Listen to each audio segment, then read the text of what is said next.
അക്കാദമികൾ 4 തരത്തിലുള്ളത്.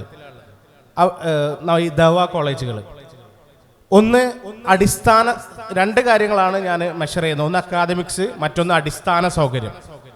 അടിസ്ഥാന സൗകര്യം അക്കാദമിക്സ്. ചില സ്ഥാപനങ്ങൾ, ഒന്നാമത്തെ തരം സ്ഥാപനം അടിസ്ഥാന സൗകര്യം ഉണ്ടാവില്ല, അക്കാദമിക്സും ഉണ്ടാവില്ല, രണ്ടും ഫ്ലോപ്പേ കയറും.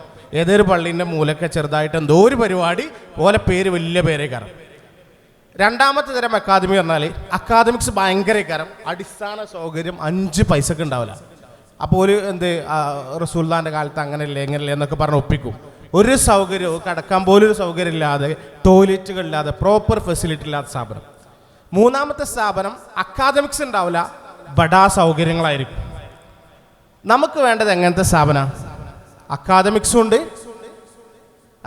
ഉണ്ട്, അടിസ്ഥാന സൗകര്യമുണ്ട്. കേരളത്തിലെ നമ്പർ 1 അല്ലെങ്കിൽ നമ്പർ 1കളിലൊന്ന് ഒരു 5-4 സ്ഥാപനങ്ങളേ ഉള്ളൂ. അതിലൊന്ന് അക്കാദമിക്സും ഉണ്ട്, അടിസ്ഥാന സൗകര്യം ചില്ലറയല്ല.